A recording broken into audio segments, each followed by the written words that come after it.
ನಮಸ್ಕಾರ, ಇನ್ನೊಂದು ವಿಡಿಯೋಗೆ ಸ್ವಾಗತ. ನಾನು ನಿಮ್ಮ MJ ಎಜುಕೇಷನ್ ಕನ್ನಡಗೆ ಸ್ವಾಗತ. 9ನೇ ತರಗತಿಯ ಸಮಾಜ ವಿಜ್ಞಾನ ಭಾಗ 1ರಲ್ಲಿ ಬರುವಂಥ ಭೂಗೋಳಶಾಸ್ತ್ರ ಅಧ್ಯಾಯ 13 ಕರ್ನಾಟಕದ ಭೂ ಸಂಪತ್ತು ಅಭ್ಯಾಸದ ಪ್ರಶ್ನೋತ್ತರಗಳು ನಾವು ನೋಡೋಣ. ಬಿಟ್ಟಿರುವ ಸ್ಥಳವನ್ನು ಸೂಕ್ಷ್ಮ ಪದಗಳಿಂದ ಭರ್ತಿ ಮಾಡಿರಂತಿದೆ. ಭೂಮಿಯನ್ನು ವಿವಿಧ ಉದ್ದೇಶಗಳಿಂದ ಬಯಸುವುದು ಭೂಬಳಕೆ ಅನ್ನುವರು. ಅತಿ ಹೆಚ್ಚು ಸಾಗುವಳಿ ಭೂಮಿಯನ್ನು ಕಲಬುರಗಿ ಜಿಲ್ಲೆಯಲ್ಲಿ ಹೊಂದಿದೆ. ಕರ್ನಾಟಕದಲ್ಲಿ ಅತಿ ಹೆಚ್ಚು ಕಬ್ಬು ಬೆಳೆಯುವ ಜಿಲ್ಲೆ ಬೆಳಗಾವಿ. ತಂಬಾಕಿನಲ್ಲಿ ನಿಕೋಟಿನ್ ಎಂಬ ಮಾದಕ ವಸ್ತು ಇರುತ್ತದೆ. ಈ ಕೆಳಗಿನ ಪ್ರಶ್ನೆಗಳಿಗೆ ಗುಂಪುಗಳಿಗೆ ಚರ್ಚಿಸಿ ಉತ್ತರ ಬರೆಯಿರಿ. ಕರ್ನಾಟಕದ ಭೂಬಳಕೆಯ ಮಾದರಿಗಳನ್ನು ತಿಳಿಸಿ. ಭೂಮಿಯನ್ನು ವಿವಿಧ ಉದ್ದೇಶಗಳಿಂದ ಬಳಸುವುದು ಭೂಬಳಕೆ ಎನ್ನುವರು.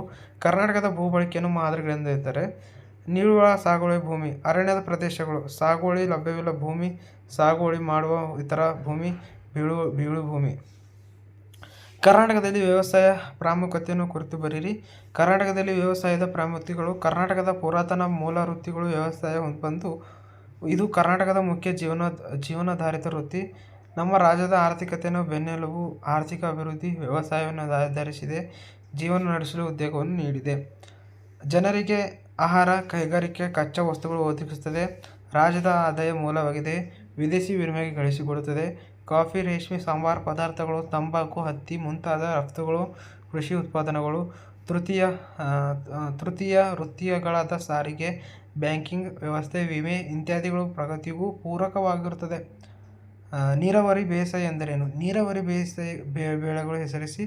ಕಾಲುವೆ, ಕೆರೆ, ಬಾವಿ ಮೂಲಗಳಿಂದ ನೀರನ್ನು ಬಳಕೆ ಮಾಡಿ ಸಾಗುವಳಿ ಮಾಡುವ ಪದ್ಧತಿ ನೀರಾವರಿ ಬೇಸಾಯ ಎನ್ನುವರು. ಭತ್ತ, ಕಬ್ಬು ನೀರಾವರಿ ಬೇಸಾಯ ಪ್ರಮುಖ ಬೆಳೆಗಳು. ಮಿಶ್ರ ಬೇಸಾಯದ ಮುಖ್ಯ ಲಕ್ಷಣಗಳು ತಿಳಿಸಿ. ಇತ್ತೀಚಿನ ದಿನಗಳಲ್ಲಿ ಮಿಶ್ರ ಬೇಸಾಯ ಹೆಚ್ಚು ಪ್ರಚಲಿತಗೊಳ್ಳುತ್ತಿದೆ.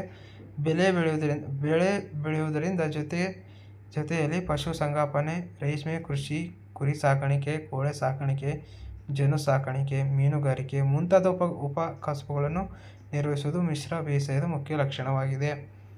ರಾಗಿಯ ಉಪಯೋಗಗಳನ್ನು ತಿಳಿಸಿ. ರಾಗಿ ಉತ್ತಮ ಪೋಷಕಾಂಶಗಳನ್ನು ಹೊಂದಿರುವುದು ಆಹಾರ ಧಾನ್ಯವಾಗಿದೆ. ರಾಗಿಯಿಂದ ಮುದ್ದೆ, ಗಂಜಿ, ರೊಟ್ಟಿ, ಹುರಿ ಹಿಟ್ಟು, ಮಾಲ್ಟ್, ದೋಸೆ ಮುಂತಾದ ಆಹಾರ ಪದಾರ್ಥಗಳು ತಯಾರಿಸಿ ಬಳಸಲಾಗುತ್ತದೆ. ರಾಗಿ ಹುಲ್ಲು, ದನ ಕರು ಮೇವುಗಾಗಿ ಬಳಸಲಾಗುತ್ತದೆ. ಹೆಚ್ಚು ಕಾಲ ಸಂಗ್ರಹಿಸಬಹುದಾದ ಧಾನ್ಯ. ಹೊಂದಿಸಿ ಬರೆಯಿರಿ. ಕಾಫಿ ಪಾನೀಯ ಬೆಳೆ, ಹತ್ತಿ ನಾರು ಬೆಳೆ, ಕಬ್ಬು ವಾಣಿಜ್ಯ ಬೆಳೆ, ನಿಪ್ಪಾಣಿ, ತಂಬಾಕು, ಕುರಿ ಸಾಕಾಣಿಕೆ ಮಿಶ್ರ ಬೇಸಾಯ. ಸ್ನೇಹಿತರೆ, ಇದಾಗಿತ್ತು ಇವತ್ತಿನ ಅಭ್ಯಾಸದ ಪ್ರಶ್ನೋತ್ತರ ಈ ಪಾಠದ. ಇವತ್ತಿನ ವಿಡಿಯೋನ ಇಷ್ಟವಾದರೆ ಲೈಕ್ ಮಾಡಿ ಮತ್ತು ಚಾನಲ್ ಹೆಸರಾದರೆ ಸಬ್ಸ್ಕ್ರೈಬ್ ಮಾಡ್ಕೊಳ್ಳಿ ಅಂತ ಹೇಳ್ತಾ ಇವತ್ತಿನ ವಿಡಿಯೋನ ಇಲ್ಲಿಗೆ ಮುಗಿಸ್ತಾ ಇದ್ದೀನಿ.